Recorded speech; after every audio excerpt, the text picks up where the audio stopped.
Thanks everyone for joining us today. Here at DIS, we're very excited to be joined with Kelly Mathison, trainer and management consultant with the Western Equipment Dealers Association Dealer Institute. Today, he'll share key insights on how dealers like yourselves can improve service productivity and efficiency by tracking the right metrics. Before I hand over the floor to Kelly, we have a few notes to share.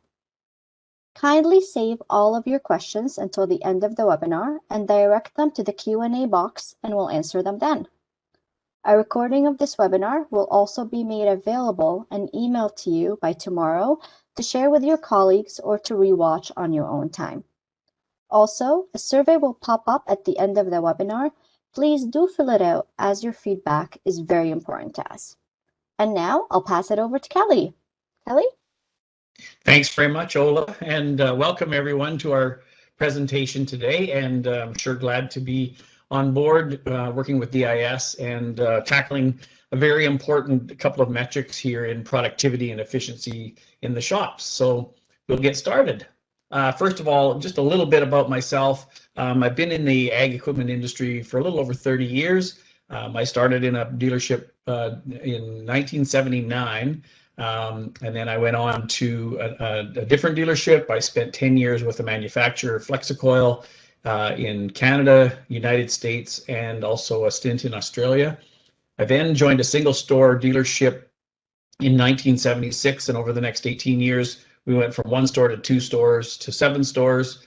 And then so I've certainly had some experience in primarily with not only the manufacturing side, but international markets, and also primarily in large ag, but we also did a lot of turf and small ag, as well as power sports. So I've got a little bit of experience in some other markets as well.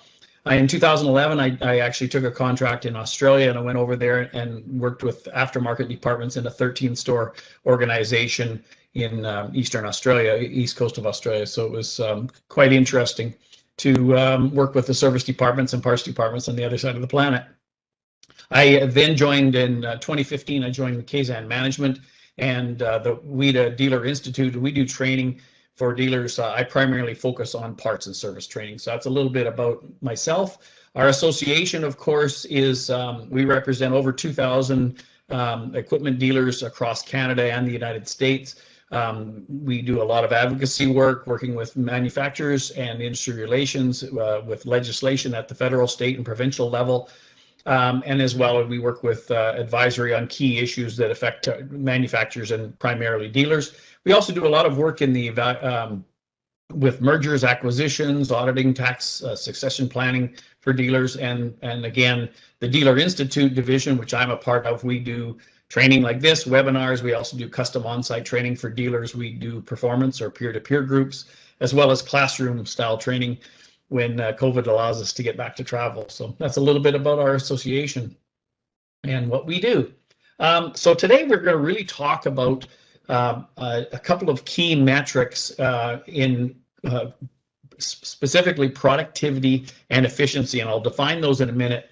And also really looking at our labor as an inventory, okay? So this may be a way to help you explain it to your staff, your customers, but primarily your technicians and some of your managers, just to really break this down into how we can really drive performance of our organizations. So first of all, I'm going to start off with just really a basic understanding of financials. So I know a lot of organizations, of course, you've got your profit and loss statement, or your P&L statement, your income statement for your overall dealership, and then a lot of dealerships also have it by department. So if you look at, they're all really have the same structure, the same skeleton, I guess I could call it, same framework through them all. First of all, you have your revenue, which is your top line. So in most dealerships, that's what you sell. In a parts department, it's your part sales.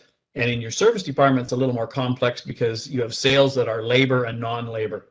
But the structure is the same. You have your sales, and then you minus off your cost of goods sold, or we call it cost of sales. So and so that's what you pay for the product specifically that you're selling. So if you're buying this particular part, for $10 and you're selling it for $13, well, your cost of goods sold is 10 and your revenue would be 13. That gives you your gross margin dollars. And then, of course, what you'd have to do with those gross margin dollars is pay the bills, right? So your expenses come in, your heat, your light, your taxes, your administrative costs, everything that goes with running your operation of your business. And then that gives you, of course, your net profit or net operating income dollars. Okay, that's what gets to the bottom line. And normally we show this in dollars.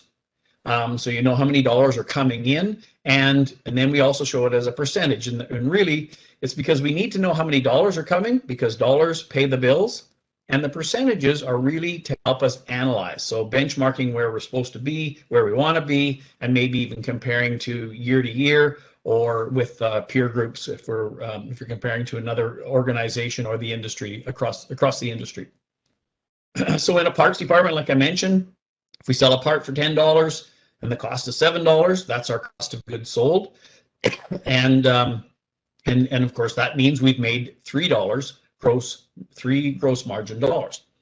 And then how we get a percentage is you take your gross margin dollars, you divide it by your total sales. Okay, so in this case, $3 divided by 10 gives you a 30% margin. So you can see that with that $3, you can pay the bills. And by doing a calculation, you can say, all right, are we within our margin target? Okay, and that's what you can really set yourself. Now, service is a little bit different because, like I mentioned, we have non-labor sales. So non-labor sales would be things like trucking or delivery, any flat rate, maybe things like a flat charges that you might charge for, maybe to a flat rate for a dyno or a flat rate for a service call. Those are called non-labor. But we're going to focus today on our labor sales, okay? Because this is really our primary commodity. So if you look at it, let's say our shop rate is $100. So we sell 1 hour, okay? So that's $100 worth of revenue.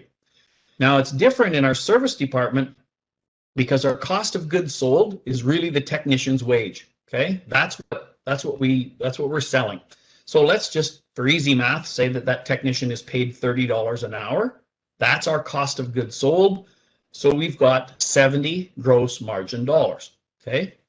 Now, again, remember, we need to have the dollars pay the bills and the percentages for analysis. So if we take our gross margin dollars, we divide it by our total sales. So in this case, we would take $70 divided by $100, and that gives us a 70% gross margin. Now, some of you might be thinking, wow, that's a lot of money. That's a really high percentage of gross margin dollars. So we're going to dig into this a little bit deeper.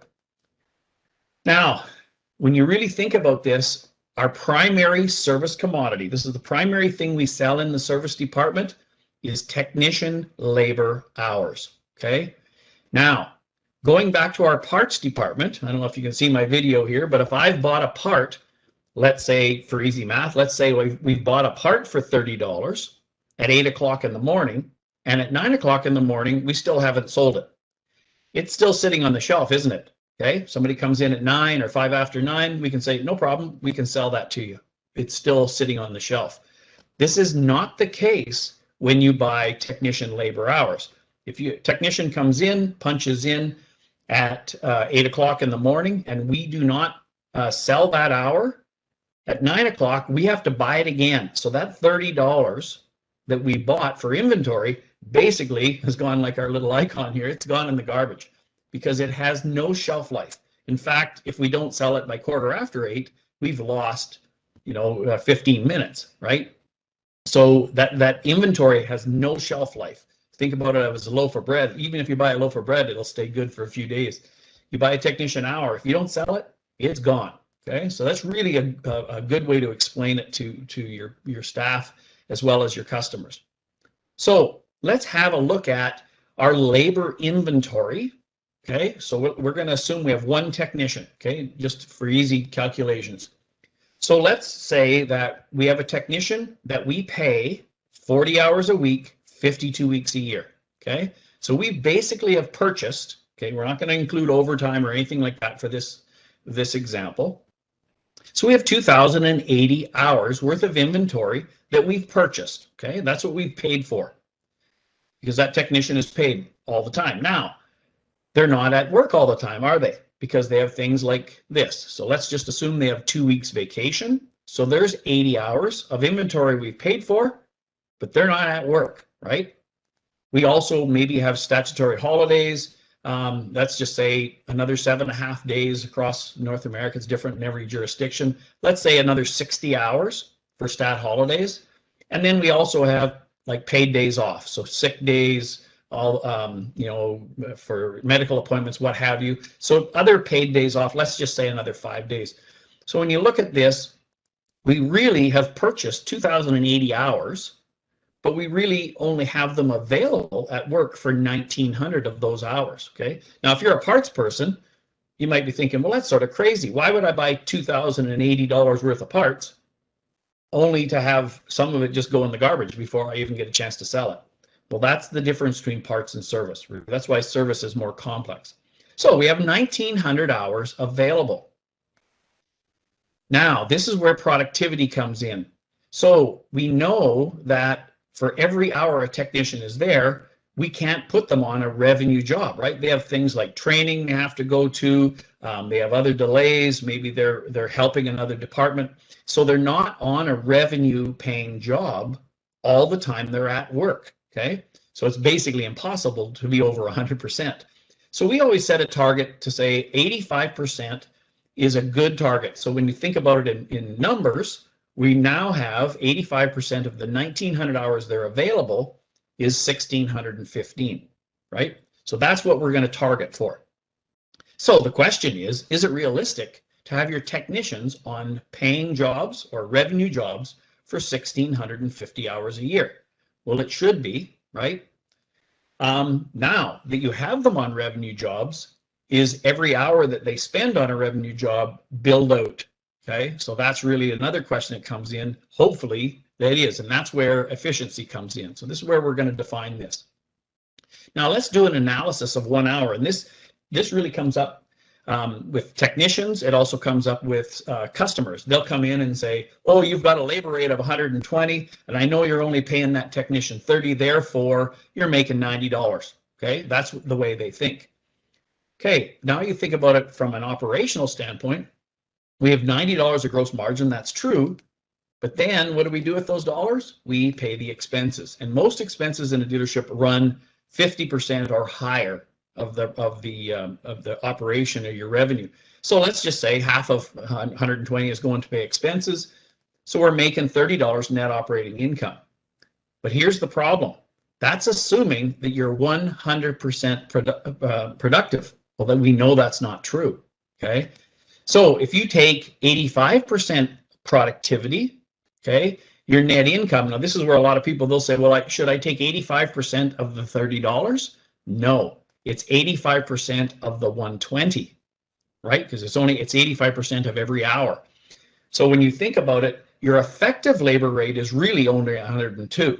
Now, the technician still wants to be paid the same amount of money. That doesn't change. Your expenses don't change. So all of a sudden, that $30 that we thought we're making got down to $12 pretty darn quick, didn't it?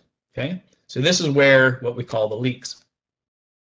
So if you really look at this, now when we look at revenue labor sales, so if you take all the labor that you sell throughout the year to warranty, customer, and internal, say that's 100%, you really want to try and get 65 or over 60% for sure targeted towards customer labor sales. So that's, and the reason for that is because that's what generates cash. When you think about it, you bill a work order to a customer, they pay you, that money comes in, and now you can pay the bills with that, okay?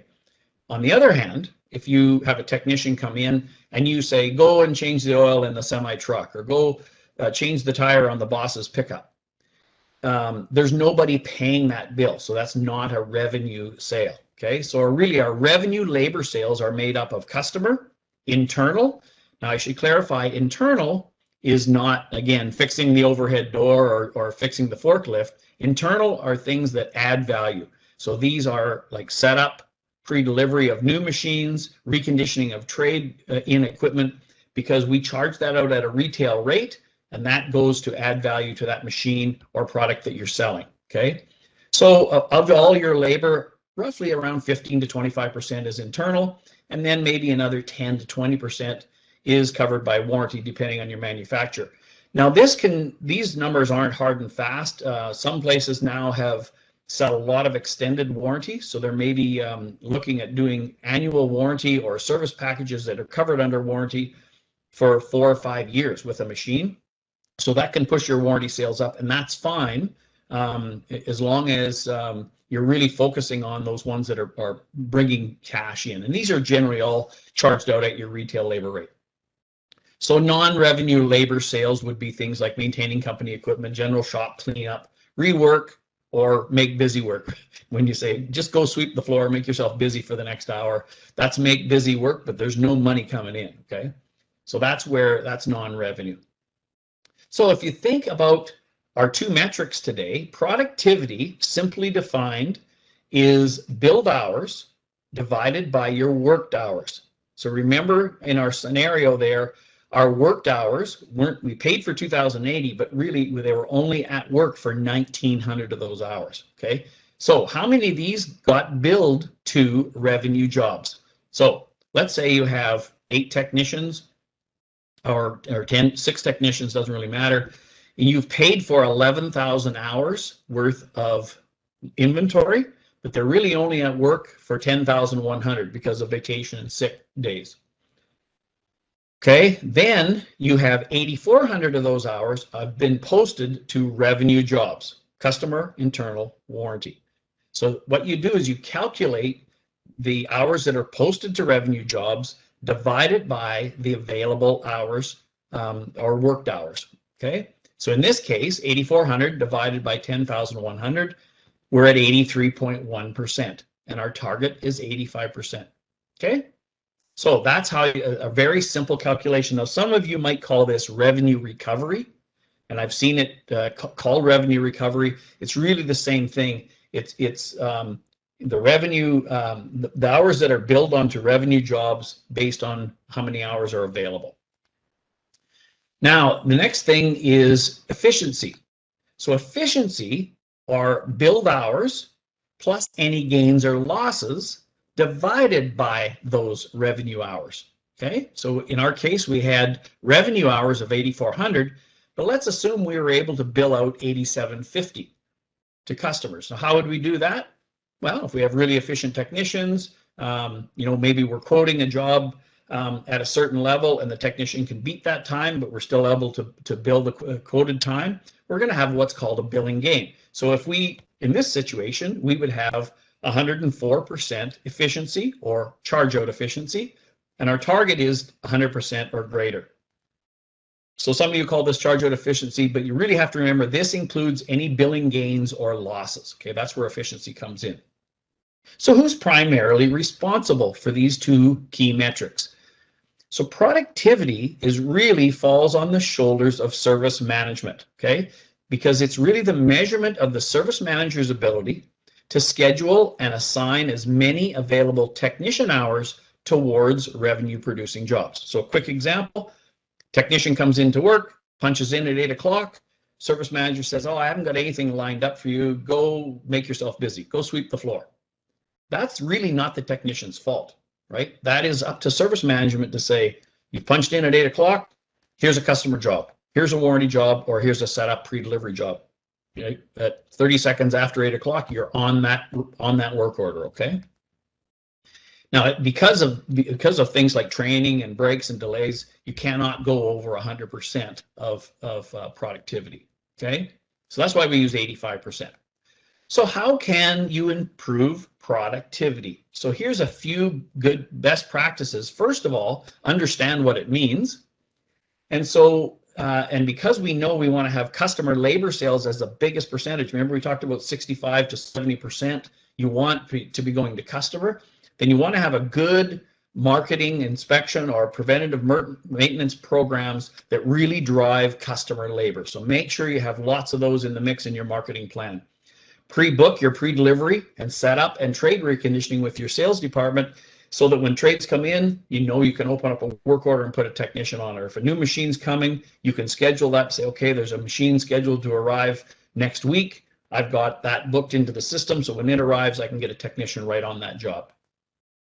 Same thing with warranty, recall, or product improvement programs. So make sure they're in your system so you can schedule them. So if a technician's done one job, they can move right on to another one. Always make sure that the jobs are scheduled before the start of every day. So when the technician comes in, they can log straight onto a revenue producing work order. And have secondary jobs available for a quick transition. So they can move if they say, oh, my parts didn't arrive, or I'm waiting for instructions from a customer, I can't go any further. Fine, go move on to this job, okay? Take on this warranty or this product improvement, or start setting up a machine. You don't want them just to say, well, sweep the floor until the customer calls you back. And then proactively monitor tech job progress. So I call them walk around sheets, where you actually can walk around the dealership and say, how are you making out, Mr. Technician? Or if you, have you got enough to keep you busy all day? If they say, no, my parts didn't arrive, or I should have this job done by 3 o'clock, great. That's good. I'm going to have another job lined up. So as soon as you're done that one, you log directly onto this one. And this should be proactive. You shouldn't wait for that technician to walk up and say, hey, I'm finished. What have you got for me now? Right? That's too late. Do it earlier in the day. Contract out your non-revenue work. So things like changing the tire on the boss's truck, contract that out to someone else to do. Say, take it to the dealership. My technicians are paid to generate revenue. They're not paid to sweep the floor, okay? And don't allow your technicians to log on to revenue jobs. I see this so often where technicians in dealerships at the end of the day, they can say, well, I'm just going to dump a little time to training, and I'm going to dump a little time to repair and maintenance and what have you, because I didn't have anything to do for the last hour. That should not be up to the technician to decide. That should be a service manager's call. So a good rule of thumb is to say, the only time you can clock onto a non-revenue job is when I tell you you can. Okay. Otherwise, I want you on revenue jobs all the time. And then eliminate or reduce that make busy work, which we talked about earlier.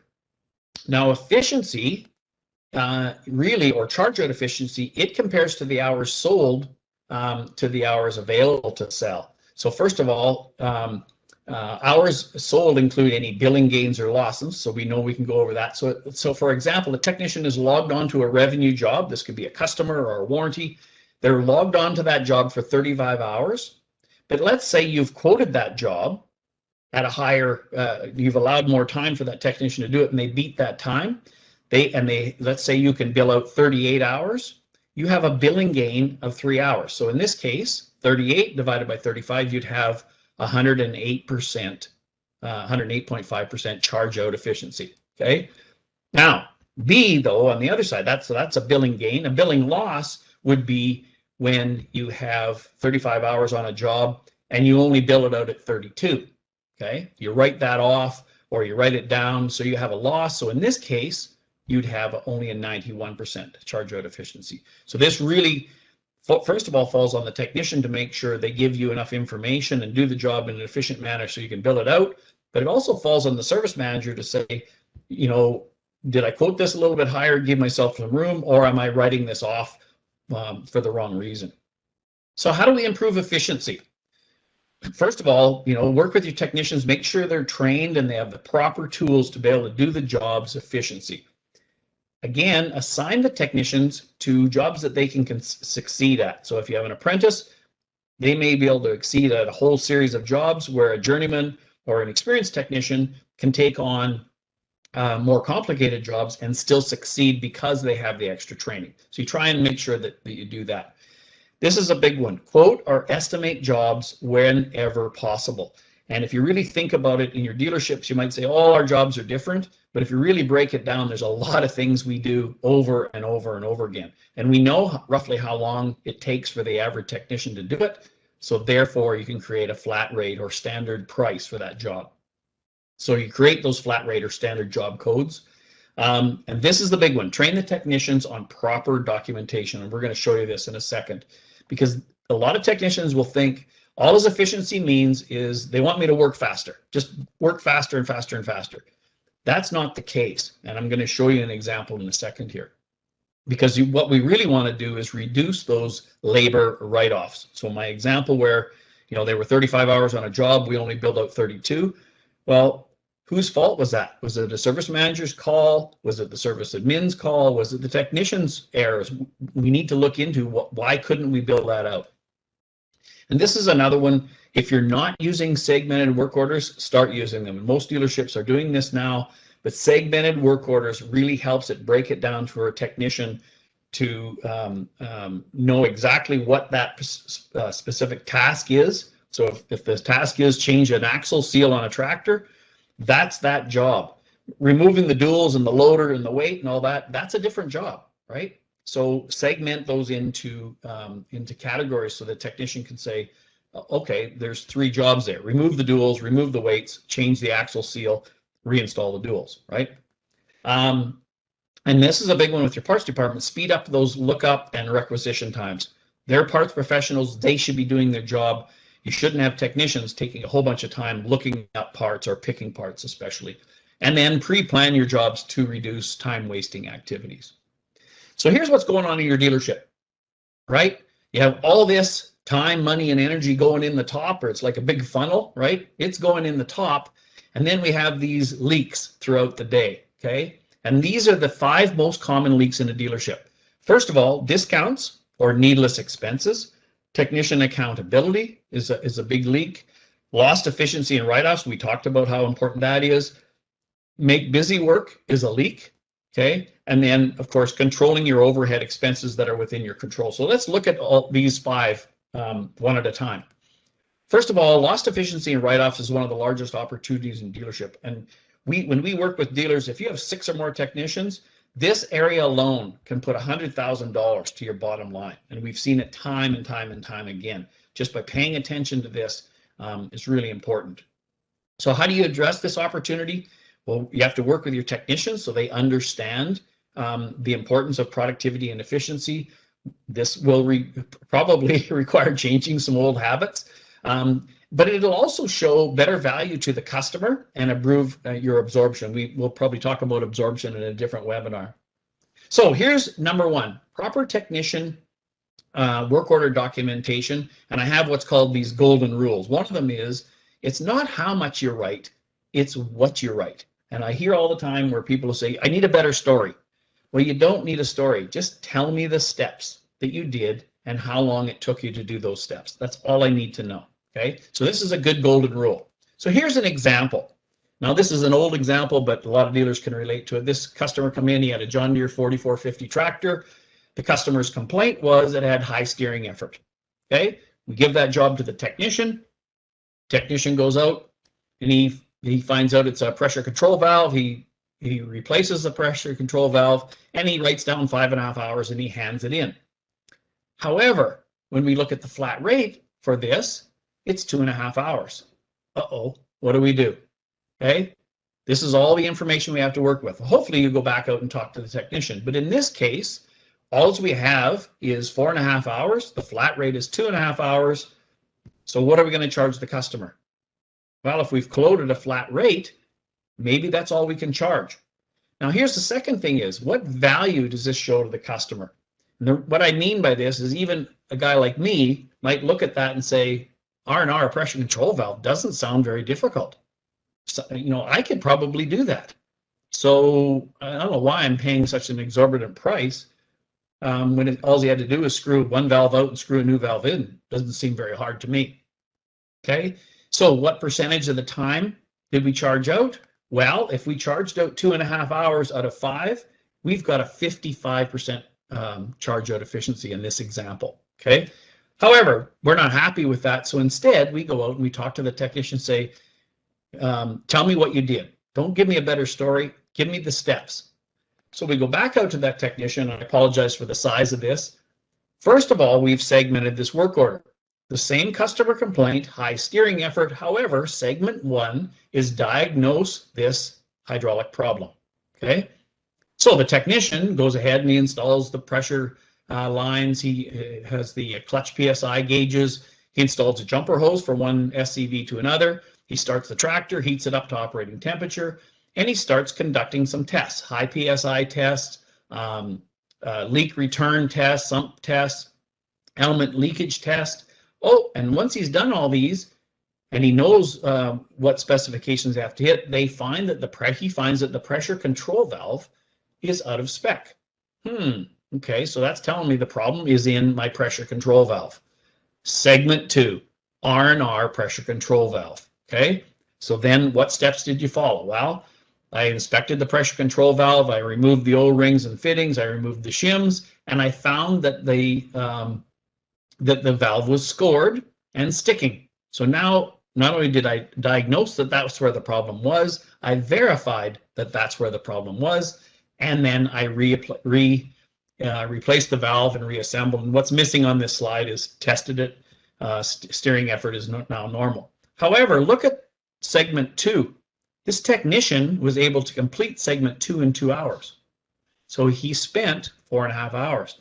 But remember what the flat rate was? 2.5. So in this situation, we've showed way more value to the customer. The customer's looking at this saying, boy, this is a pretty good technician. First of all, I don't have as a customer any of these valve or testing gauges. I also don't know what to look for, and I don't know what the specs are. I'm sure glad that I had you work on this because it looks like you know what you're doing. Not only that, not only you identified where the problem was, but when you took out the valve, you verified that that's where the problem was. Okay, so I'm pretty happy that I paid for a valve that needed to be replaced because you proved it to me. So what are we going to charge this customer? Okay, well, right, the flat rate was 2.5, remember? The diagnostic time was 2.5, so you should, in all fairness, be able to charge 5 hours. So you charge 5 hours out of the 4.5 that they spent. That's 111% charge out efficiency. And the customer is shown good value, right? I'm looking at this saying, there's no way I could have done that myself. Earlier, R&R pressure control valve, I probably could have done that. So where are the areas that quite often we need to improve? This is the 5 most common areas. First of all, moving equipment from the lot to the work bay. This happens all the time, right, technicians? You go out to get a machine, and oh, it won't start. So I got to jump start it. Oh, I got to take the shields off to even get at the battery before I can do it. Or maybe it's got a flat tire. Or maybe it's a big sprayer or a combine or a forage harvester or a machine that you need assistance, somebody to help spot that to bring it in, or tow it in, or even to remove some shields to get it into your work bay. So again, document the item and the time. So if jump start 0.1 or jump start 0.5, document that, okay? Because that's what it took. If it's a customer machine, he'd probably say, yeah, I had to jump start it to bring it into you. So I guess I knew that. Or if it's a trade-in, maybe the salesperson knows, hey, it had a dead battery when I took it on trade. So yeah, obviously there's a cost to jump starting it. The next one is, this one comes up a lot, cleaning or washing equipment or components. So we see this all the time, the mud or debris around the tracks or axles of machines. Maybe if it's a combine, you've got to blow it off before you can even work on it. Maybe it's a feedlot machine or a sprayer. You've got to get the chemicals or the feedlot debris off that machine. Now, in some cases, there might be, a component like a valve block that's leaking, where you say to the customer, don't wash it off because we want to be able to identify where the leak is coming from. However, once you've identified that, it's probably going to be washed, and that could take, some time. Or if you're in the baler business, maybe there's twine or mesh wrapped around things. So all these things, again, don't just say extra time. Washing, no, 0.5, washing valve block, getting mud out of the tracks just so you can get at those axle seals. The next one, this again comes to your segmented work orders. So removing or installing mounted equipment. So when an organization gives you a flat rate, they don't assume that tractor has triples on it, or it's got 10,000 pounds of cast weight hanging on it, or it's got a front end loader on it. All those things should be documented. Okay? Spray tanks, wheel weights. If it's a combine, hopper extensions. Again, document the item. Remove loader 0.5. Remove loader and frame. Might be a whole hour, right? Because that whole thing had to come off, and the customer is aware of it, right? Next one is, and this is where technicians are generally pretty good at this one, extenuating circumstances. So rusty bolts, Maybe their refrigerant, air conditioning refrigerant lines have been welded together. Maybe you have to heat bolts to get them off, weights or axle bolts. Maybe you have some bolts that are broken and you have to use extraction to get them out. Now, this is, again, where I see it all the time, where technicians will say extra time required because of broken bolts. Well, that really doesn't help the service manager. I always use this rule. It's kind of like saying, how long is a piece of string? I don't know how long a piece of string is. That's why you should say broken bolts, 0.5, right? Had to heat to remove rusty bolts, 1 hour. So it makes sense to the customer to say, oh yeah, that's why I brought it to you, because I couldn't get them loose. Thanks for doing that. Okay. And then this one, it gets quite often gets written off as well or forgotten. And a good rule of thumb, when it's appropriate, open a diagnostic segment so the technician understands they have time available to diagnose the problem. And this goes for internal, customer, and warranty, right? And it's the same thing. Follow the steps that you did to diagnose the problem before you open up the repair segment. And a good rule of thumb is your 3 C's. What was the customer complaint? What was the cause? What was the correction? So the customer tells you what the complaint was. Your diagnostic segment identifies what the cause. Now you can quote or estimate what the correction will be to the customer. Okay. Here's another big one. Document throughout the day, preferably on each segment if you can. So follow the steps. This is really hard to, at the end of the day, to sit down and say, what did I do this morning? Or and this is where a lot of things get missed. So get in the habit of always documenting as you finish a segment or as you follow the steps. Just jot it down, what you did and how long it took. So what are the benefits to proper documentation? So let's think about this, and I use this example. We all listen to the same radio station. It's called WIIFM, which stands for What's in It for Me. So what are the benefits? When people say, well, what's in it for me to do proper documentation? Well, for the dealership, it ensures the maximum technician revenue hours are billed, okay? So that's important to the operation of the dealership. It improves your profitability at no additional cost. Our example there with our 2 work orders fixing that 4450, we paid the technician the same amount, we paid the administrator the same amount to bill it, but the difference is in one case, we were able to get 5 hours instead of 2.5. So it didn't cost us any more, but we were able to help our productivity. And if the work order is done easy, that administrator saves them a lot of time. So not only do we get paid more, we can invoice that immediately and get paid immediately. Not, well, I'll have to wait for that technician to come off the road and get her to write a new story for me. Okay. Now to the customer, what's in it for me? The big one is the value is better explained. So my example there is it showed exactly what you did, and it's explained to them why, explains the price that's charged. And it also makes it more fair and consistent. So customer A brings in a tractor with duals and a loader on it to fix a front axle, should pay more than the customer that brings it in and said, I've already removed the duals and the loader. Can you fix my front axle? Of course we can, and they should be paid less for that same repair segment, okay? Because of that makes it more consistent, which will drive your customer satisfaction, because most customers, if they complain about a bill, they're usually complaining because they don't see the value. I don't know why that costs so much. Well, if it's well explained, they can say, oh, I can see why that was charged. That's why it was charged. And to the technician, every technician knows, right? If you've ever gone out to them with this work order and said, hey, I need a better story, their stress level goes up, right? They start to freak out and say, oh, I can't even remember that job. Now you're asking me to rewrite a story. Just get out of my work bay, right? They get stressed out. And in a lot of organizations, of course, your base pay is based on charge out efficiency, as well as an incentive pay. So what's in it for me is what's in it for my wallet for a lot of technicians as well. So that's also important. This is the next one that's really important, okay? Lots of times when a customer asks you for an estimate, if you give them an hourly rate, say, yeah, that job should take 3 hours, what's their next question? What's your shop rate, right? Because their assumption is, if you say that this job is going to take 5 hours, right? Their next question is, what's your hourly rate? Because they assume every technician in the world can do it in 5 hours. So I might as well find someone with a lower shop rate. Instead, Give them a price. Say, Mr. Customer, this will be approximately, $650 to make this repair. Okay, so the customer says, okay, so that's all right. How soon do you think you can have it done? Well, we should be able to have it done by the end of the day, as long as we don't run into any problems. This is what you're looking at for a cost. And then you can go to the technician. Now, the technician wants to know how much time is allowed to do this job. So if you're flat rating, this is great, right? In my example there, if you had told a technician you have 2.5 hours to R&R a pressure control valve, and they do it in 2, they should be rewarded for that. Okay, they know how much time they were given. So this is a great rule of thumb. Give the customer a price, give the technician a time. And we really encourage when we work with dealers to say, get out of the habit of quoting hours.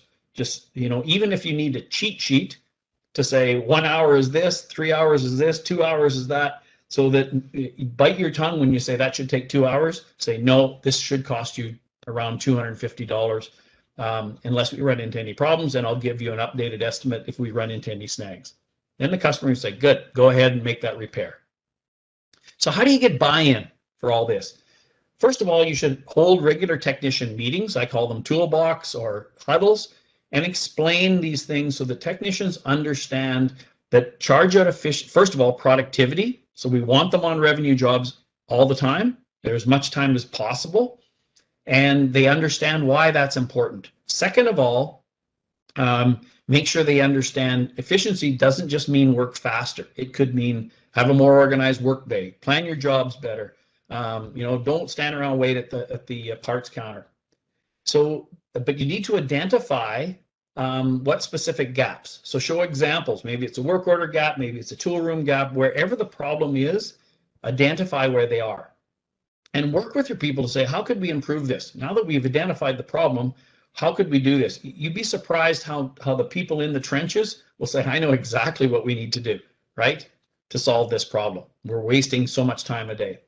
Involve your managers, your shop foremen, your service administrators, if you have warranty administrators, and have them all weigh in to sort of say, this is a regular stumbling block that it doesn't allow me to charge these hours out. And how can we help each other, right? And explain what's in it for me. They all have to have an incentive to say, why would I bother, right? What's in it for me? And you need to continually support training and adhere to these. So you think about our golden rules. So our golden rules, again, is, first of all, work with your technicians. Now, this slide might be a good one for your technician huddles. You might say, even if you do maybe one every couple of weeks or one a month, say, okay, today we're going to talk about proper documentation, and we're going to focus on it's not how much you write, it's what you write. So just give me the steps and how much time it took you to do those steps, okay? And when you have examples where people come back and just write extra time required, right? Or they're arguing, well, it took me longer because of all these excuses I've made up, right? Well, just document the item and how much time it took you, okay? So that's a good one. Again, utilizing your diagnostic. So think about your 3 C's. What was the complaint? What was the cause? What was my correction? Okay.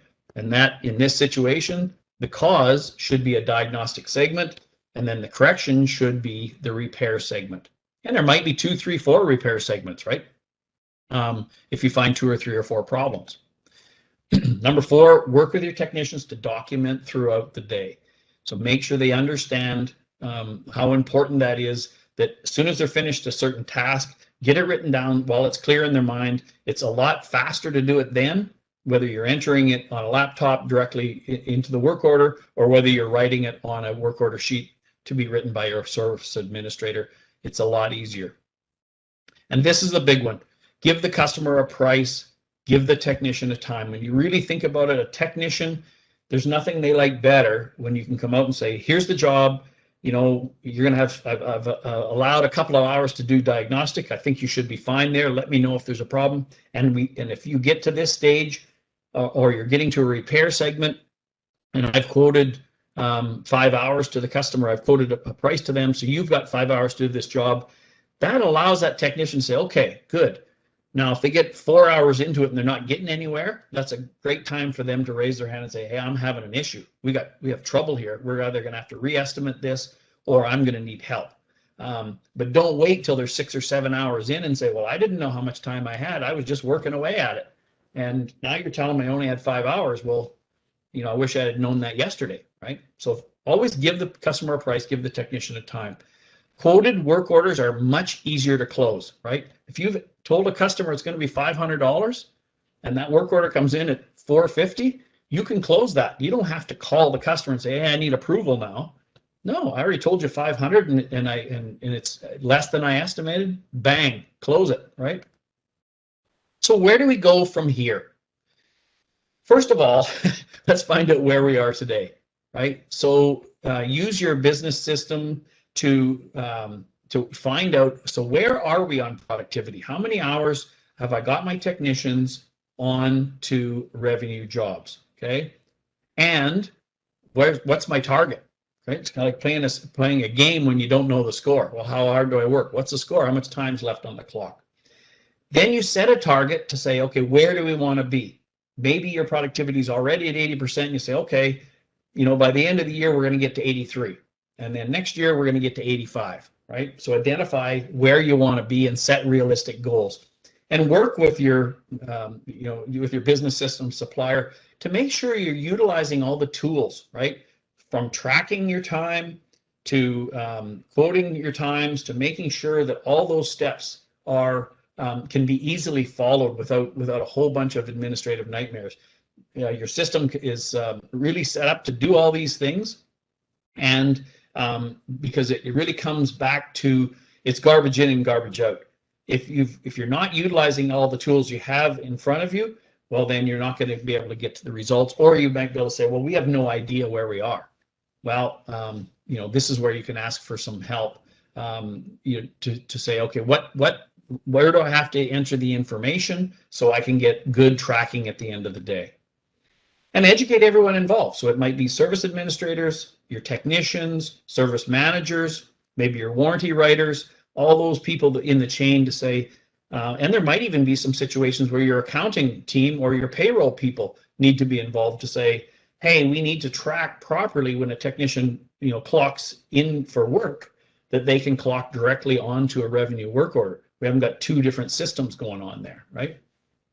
And then set realistic goals based on your industry. So the goals that I talk about are primarily in large and small ag or large turf, okay? So if you're strictly in the power sports business, or maybe you're working with material handling, you might say, well, our goals are slightly different. Maybe you're working a lot with small engines. And that's fine. I mean, but you need to sort of say, okay, where's the industry at, and where are we, and where do we want to be? And that really allows for your organization to. I always use it like a sports analogy, right? If you don't know the score, then you have no idea whether you can coast or whether you have to work a lot harder to win the game. So we're a little bit, we're just coming up to about 50 minutes here. So I guess I'm going to turn it back to Ola. Do we have any questions from our rapid fire program today? Thanks, Kelly, so much for this. Very, very helpful. We do have a few questions. Let me read them out loud for you. So the first one is from Raul, and he's asking, why do you use the billed labor rate to determine labor efficiency rate? That 15% seems like funny money because you still charge the customer $120. Well, you have a posted rate. So I think I can answer it this way. So if you have a posted retail rate, in our example there was $120, that's what you charge for customer work, warranty work, as well as internal work. But the reason I was using that 15% is because when a technician assumes that when they come to work, you're making, in our example, you're making $90 off me, right? But they forget that, yeah, but if I send you off to training for a day, right, I don't charge any of your hours, so I'm not getting that back, right? So I don't lower my shop rate for the day just because you're not there. The shop rate's still 120, if that makes sense. And so it's not really funny money. It's just understanding that it's impossible to put a technician on a job for more hours than they're actually at work, right? So that's why we use that rule of thumb. Thanks, Kelly. We have a few questions asking if this webinar is recorded and will be available. So I'll address that. Yes, it is recorded, and we will email it to you tomorrow morning, and it will also be available on the DIS customer portal. Okay. If anybody has any additional questions, please go ahead and type them in to the Q&A box while we have Kelly with us. So I'll just comment a little bit on a lot of dealerships ask, about what they'll say, well, our shop retail rate is $120 an hour, but what's our effective rate? And really, the effective rate takes into account the fact that it's impossible to because of holiday and sick days and all those things that it's just not possible to be there, breaks. So and that's also interesting because I know a lot of people have said, well, I don't know what went wrong. We had a labor rate of 120, we hiked it up to 125, and yet we didn't make $5 more per hour. Well, that's true because it's impossible to have you really only increased it by the effective amount. And quite often when you hike your shop rate, the technicians are lined up your door saying, wait a minute, I want a raise, right?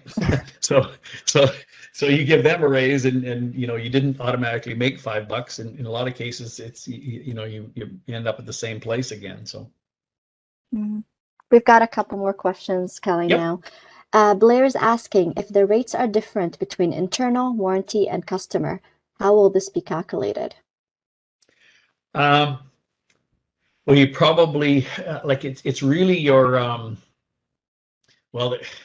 okay. First of all, I don't know why you would have a different internal rate. In my opinion, it should be your retail rate. So your shop, because what you're doing then is you're telling your customers, well, I charge, my rate's too high because I charged our sales department less money. In my opinion, it should be the same. And most manufacturers now are getting towards paying a retail rate, and they should be. So you could still have it charge it out at a retail rate, and then have backing it out for a warranty difference if a manufacturer doesn't pay you that amount, because really you want to be consistent. I mean, that is your revenue that's coming in. So in my opinion, they all three should be at the same rate if you can. I don't know why you'd have an internal rate for setup and pre-delivery that's lower. It should be the same. Otherwise, if I was a service manager, I would say, well, I don't want to do any internal work then because I can't generate the revenue, which isn't that's not in the best interest of the dealership. Mm-hmm. Thank you. Another question from Jason. What do most dealerships charge for internal labor? Okay, so that kind of is the same thing. Now, maybe I should back up here a little bit. When I talk about internal is pre-delivery of new machines, setup of new machines, and trade reconditioning. Those, in my opinion, should be charged at your retail rate, the same as you would charge a customer. Okay. Now, if you've got non-revenue work, okay, if that's what you're referring to as internal, non-revenue work at, say, for example, sweeping the floor, that's non-revenue work, and that should be charged out at a lower rate based on the cost. Okay, so if you've got an average technician wage and you say, oh, that's our cost, then that's what I would charge out. But don't confuse internal with non-revenue work. Internal should be at retail. Non-revenue, like sweeping the floor, should be a repair and maintenance of the building, should be at a cost basis. Otherwise, you're going to show a profit margin where nobody's paying the bill, right? Nobody pays the bill when there's nobody writing you a check to fix the overhead door. So that shouldn't be charged out at a retail rate because you're going to show a margin that doesn't exist. Okay, does that answer that question, Nola? I think so. That makes sense. If there's another part of that question, please feel free to type it in. Another question from Jonathan: how would you handle "quote unquote" training and new tech? How would you bill? But you're okay. So there's, in my opinion, there's two different types of training. So one is if you're sending them off to a school, okay, then they're gone. They're out of the building, right? So that's going to be that's acceptable. And you probably have a work order for training. What some places will just look at that to sort of say, well, I have a technician that's new, and I only expect a charge out efficiency of whatever 60%, okay, because that technician is just new.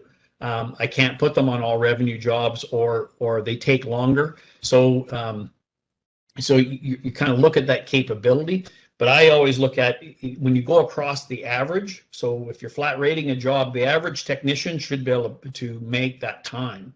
An experienced tech should be able to beat that time, and an apprentice, either, if you're going to train them, they should be allowed to say, okay, I can only bill so much. But you got to remember, usually that apprentice is paid less as well, right? So there's a sort of a cost equation that goes in there, but your technicians, when you really think about it, you can have a work order where you can dump some time to training. The problem that I don't like about that is you don't want people just dumping time to say, well, it's the first time I've done this, so therefore it took me 5 hours. You only bill 3, so put 2 to training. Well, it's gone, right? You can't recover it. And so you want to try and recover those as much as possible. That makes sense. Yes. Kelly, we do have a few more questions that also just came through. Yep, go for it. Another one from Raul. How do you suggest getting staff technicians to accept and understand that making a profit on labor hours is not an evil thing? We have so many issues with people on our team not understanding just how much they really cost. They just think about their hourly rate of pay and refuse to accept that benefits add on average 35 to 50% more to the cost of giving them a job. We also have a sales department that seems to think we should do hauling for free, so they apologize for customers for having to charge it. Well, so here's the first thing is those people should have been in on this training today. So I'll say that. But he's not, you're right, Rule. I see it all the time. And when we work with dealers, we encourage managers and branch managers to sit in. And when we explain how this works, it's amazing how the light bulb comes on and people go, aha. So you're not just putting $90 profit in your pocket. You've got all these other things going on. And once they understand it, in fact, I did a training with the dealer group the other day, and I've known this fella for 25 years. And he came up to me after, he said, today the light bulb came on. Like, I finally understand the productivity and efficiency and how our dealership needs to make money. And so I can say, work with your people. If you can do this type of a training, show them this exercise. And we do programs like this all the time to help dealers understand right across their organization, how each department makes money. Mm-hmm. Maybe, Raul, you can share the recording of this webinar with them afterwards. Yeah, that's right. Another question from Jake. Do you have a good calculation for getting your total cost per hour on each technician? Well, you're okay. Yeah, we actually we have a spreadsheet that we use in our training programs where you can actually plug in your technician, the actual individual technician wage, and then how many hours they bill out, and so how much is made gross as well as net per technician, and then we can also multiply it times all your technicians if you want to. So your first of all, your cost of goods sold is the compensation that you're paying to your technicians. So that's fairly straightforward. And then go to your accounting department. They can tell you pretty quickly, what your expenses are for the year for your service shop. If you're tracking that shop, they can sort of say, yeah, your heat, your light, your taxes, your overhead costs, your administrative costs. This is what it costs per year, and you can divide that down. This is what it costs per month. And then you have a really good idea of what your expenses are. So once you know your cost of goods sold and your expenses, Well, that's how you get to your net income. But again, if you're not tracking that departmentally, you have no idea, right? If you're just saying we only have one set of books for the whole dealership, well, you're kind of stuck there. You need a departmental profit and loss statement. Mhm. And I think we have one last question. It's from John, and he's asking, does it make sense to let your apprentices or beginning techs be billed out at a lower rate? Um, I don't think so. I think that no, your shop rate is what your shop rate is. I think for an apprentice, they're just not going to be as efficient, right? So I mean, if it takes him, if you quote a job to change a tire, for $120 or 1 hour, and it takes that technician's an hour and a half, well, you're going to write some of that off to training as you're training that technician. That's fair enough, but the customer really shouldn't be penalized, right? I mean, they're paying for the job, right? So you think about it, the customer says, I'm willing to pay $120 to get this job done. And then as a service manager, you can say, well, I can put a really efficient person on there and have it done in a half an hour and still charge 120. Or I can put an apprentice on. It may take them an hour and a half, but they're going to learn something. But I still have to be fair to the customer. So in my opinion, no, you shouldn't. That's my opinion. Yeah. Well, thank you, Kelly. This is the end of this webinar, and it doesn't seem like we've got any last minute questions coming in. I have to tell you, there are so many comments that I'm reading right now, thanking you very much for the great information, and everyone's saying, wow, they've learned a lot. So thank you. I'll make sure to share those with you afterwards. Yes. And really hoping and looking forward to hopefully our next session with you. Thanks everyone for joining us. Again, we'll make this recording available to you by tomorrow. And have a great day.